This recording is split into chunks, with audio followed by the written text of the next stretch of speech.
10 साल हो गए थे मेरी शादी को, मगर 7-6 साल ही रह पाए थे। 4 साल तो तलाक की कार्रवाई में ही बीत गए। आखिरकार आज 4 साल बाद मुझको और विजय को कोर्ट से तलाक के कागज मिल गए थे। लंबी प्रक्रिया के बाद आज कुछ सुकून मिला।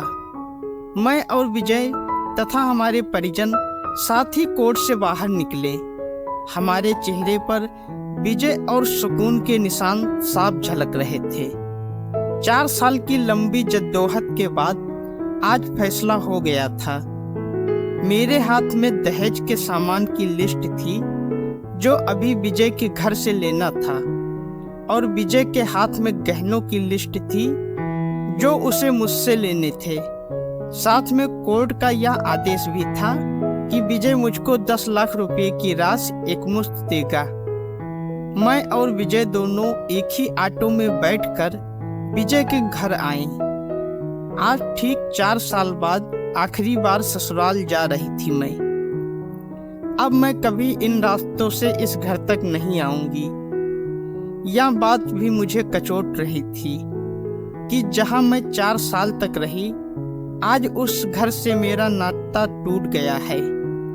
मैं दहेज के सामान की लिस्ट लेकर आई थी क्योंकि सामान की निशानदेही तो मुझे ही करनी थी। सभी रिश्तेदार अपने घर जा चुके थे, बस 3 प्राणी बचे थे, मैं, विजय और मेरी माँ।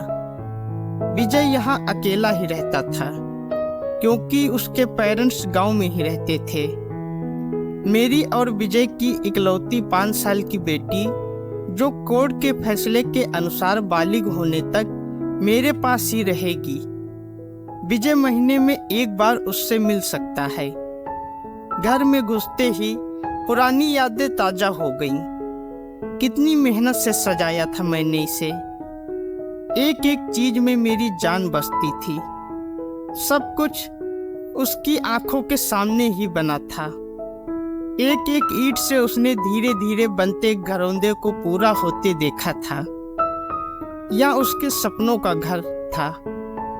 कितनी शिद्दत से विजय ने उसके सपनों को पूरे किए थे। विजय थका हारा सा सोफे पर पसर गया और मुझसे बोला, ले लो जो कुछ भी तुम्हें लेना है, मैं तुम्हें नहीं रोकूंगा। मैंने बड़े गौर से विजय को देखा और सोचने लगी, 4 साल में कितना बदल गया है विजय। उसके बालों में अब हल्की हल्की सफेदी झांकने लगी थी। शरीर पहले से आधा रह गया है। 4 साल में चेहरे की रौनक गायब हो गई थी। मैं स्टोर रूम की तरफ बढ़ी जहां मेरे दहेज का सामान पड़ा था। कितना था मेरा सामान। प्रेम विवाह था हम दोनों का। घर वाले तो मजबूरी में साथ हुए थे। प्रेम विवाह था तभी तो नजर लग गई किसी की, क्योंकि प्रेमी जोड़ी को हर कोई टूटता हुआ देखना चाहता है। बस एक बार पीकर बहक गया था विजय। हाथ उठा बैठा था मुझ पर। बस तभी मैं गुस्से में मायके चली गई थी। फिर चला था लगाने सिखाने का दौर। इधर विजय के भाई भाभी और उधर मेरी माँ। नौबत कोर्ट तक जा पहुंची और आखिर में तलाक हो गया। ना मैं लौटी और ना ही विजय लेने आया। मेरी माँ, जो मेरे साथ ही गई थी, बोली, कहाँ है तेरा सामान? इधर तो नहीं दिखता। बेच दिया होगा इस शराबी ने।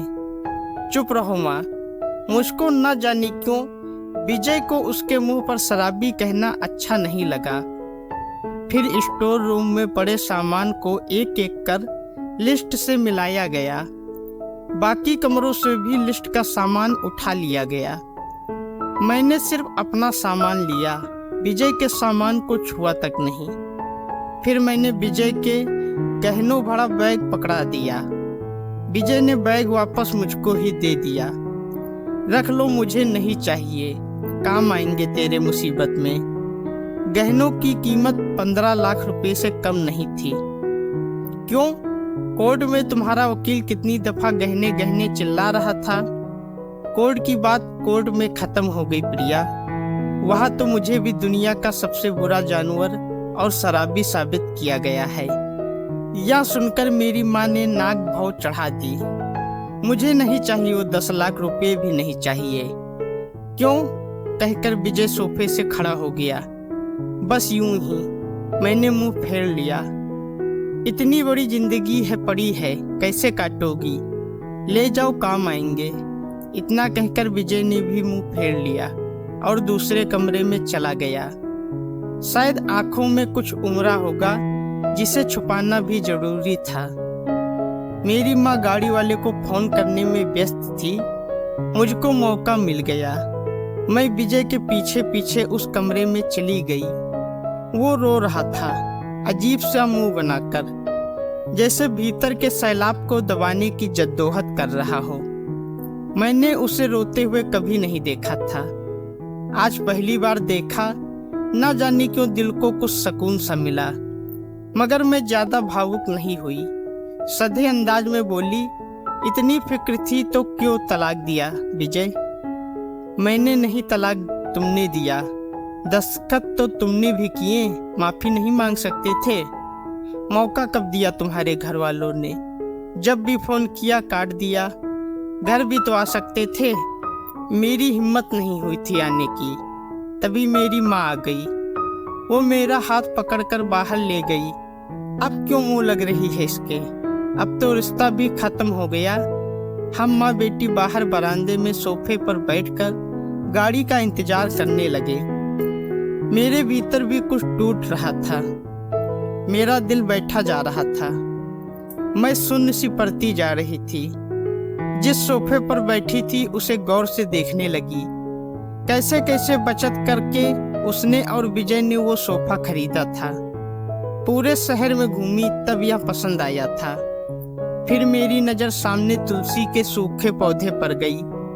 कितनी शिद्दत से देखभाल किया करती थी। उसके साथ तुलसी भी घर छोड़ गई। घबराहट और बढ़ी तो मैं फिर से उठकर भीतर चली गई। माँ ने पीछे से पुकारा, मगर मैंने अनसुना कर दिया। विजय बेड पर उल्टे मुंह पड़ा था। एक बार तो मुझे दया आई उस पर, मगर मैं जानती थी कि अब तो सब कुछ खत्म हो चुका है, इसलिए उसे भावुक नहीं होना है। मैंने सरसरी नजर से कमरे को देखा। अस्त व्यस्त हो गया था पूरा कमरा। कहीं कहीं तो मकड़ी के जाले झूल रहे थे। कभी कितनी नफरत थी उसे मकड़ी के जालों से। फिर मेरी नजर चारों ओर लगी उन फोटो पर गई जिनमें मैं विजय से लिपट कर मुस्कुरा रही थी। कितने सुनहरे दिन थे वो। इतने में माँ फिर आ गई। हाथ पकड़कर फिर मुझे बाहर ले गई। बाहर गाड़ी आ गई थी। सामान गाड़ी में डाला जा रहा था। मैं सुन्न सी बैठी थी।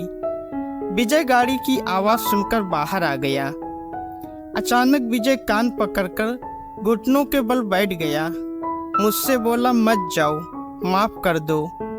शायद यही वो शब्द थे जिन्हें सुनने के लिए मैं 4 साल से तड़प रही थी। सब्र के सारे बांध एक साथ टूट गए। मैंने कोर्ट के फैसले का कागज निकाला और फाड़ दिया, और माँ कुछ कहती उससे पहले ही लिपट गई विजय से। साथ में हम दोनों बुरी तरह रोते जा रहे थे। दूर खड़ी मेरी माँ समझ गई कि कोर्ट का आदेश दिलों के सामने कागज से ज्यादा कुछ नहीं। काश उनको पहले मिलने दिया होता। अगर माफी मांगने से ही रिश्ते टूटने से बच जाएं, तो माफी मांग लेनी चाहिए। दोस्तों, अगर कहानी अच्छी लगी है तो वीडियो को लाइक करें, शेयर करें और हमारे चैनल को सब्सक्राइब करें। धन्यवाद।